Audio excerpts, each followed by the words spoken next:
When did the Nash dribble become like a staple for you? You know, it's a great question. Like, I don't remember when I started doing it. You know, I will say this though. I grew up, like, Wayne Gretzky was my hero when I was a kid, one of my heroes. And for anyone who watched hockey, he used to skate behind the net and stop, like facing the play with his back to the boards.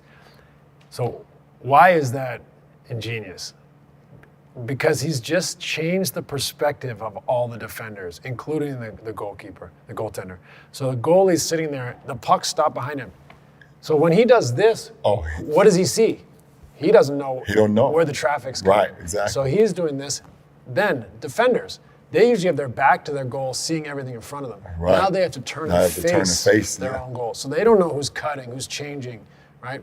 So it always resonated with me how he was able to flip the script on the defense, change their perspective, put them at a disadvantage. And so I think I started realizing, like, okay, I'm able to get to spots, but I don't have a solution. Like, I can't jump over everyone. You know, later in my career, you know, developed fadeaways and floaters and runners and use the glass and the one-legged stuff. But I needed a solution that I couldn't just get in there and have to take a bad shot or force a play. So what I felt was like, I earned this real estate. Yeah. So I'm not just going to give it back to you by like chucking it out for a non-player, you know, a guy that's not a creator to have to catch it, go to half court, catch it, get it back. I was like, I created a defense is now, they're all turning to face me. They don't know who's cutting, who's spacing, who's relocating. And are they going to switch or are they going to try to get back? If they're going to switch, I'm in charge. I got a big on my guy, or I got the big that I can toy with. I can take him out. I can take a fadeaway. I can keep circling. I can probe, see which defender on the perimeter. So I felt like it was a real estate game. I'd earned that real estate. Now I'd change their perspective. Now they don't know whether to switch and get back. If you're on the perimeter, you have to turn and see where's that ball now. In the teeth. It's a little bit like post to pass. Why that's successful is throwing in the post. Now as a defender, you have to see man and ball. So if I turn to see ball, I cut, I'm gone. Cutting, screen slipping, whatever it is. So I felt like I created an advantage. I created confusion. I changed their perspective. They had to look in ways that they were uncomfortable or they couldn't see both now. And then if all else fails, if they don't switch, I could throw it up when they were trying to get back.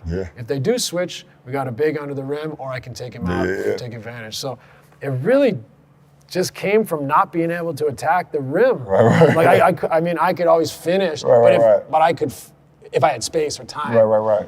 I couldn't just go at a 7-footer or a 6'6" dude, right? Like, so I had to think, all right, I got here, I can exploit this still, just not in the traditional way. Now that's interesting, especially like the correlation with the whole Gretzky thing. You know, being able to change the whole perception and POV by going behind the goalie, going behind the boards, and now I'm facing it. Everyone has to turn. So I never. It's also like in soccer. You know, when someone like whips in a cross, if you play it between the goalkeeper and the defense, so the defense now is running back into a place where they don't want to let it go in case someone they can't see is coming behind them. But if they play it, they can put it in their own goal. The goalkeeper's like, should I come or shouldn't I come? So you're putting the defense in a position where you're like, you got some really hard decisions to make. So growing up playing hockey, playing soccer, you kind of recognize some of these things where you put them in a bad position that you can exploit, even if you can't like just run past everyone. For sure. Get up over everyone. So, you know, I guess, what do they say? Like, invention is the mother of necessity, or necessity is the mother of invention. That's the right way around. For sure.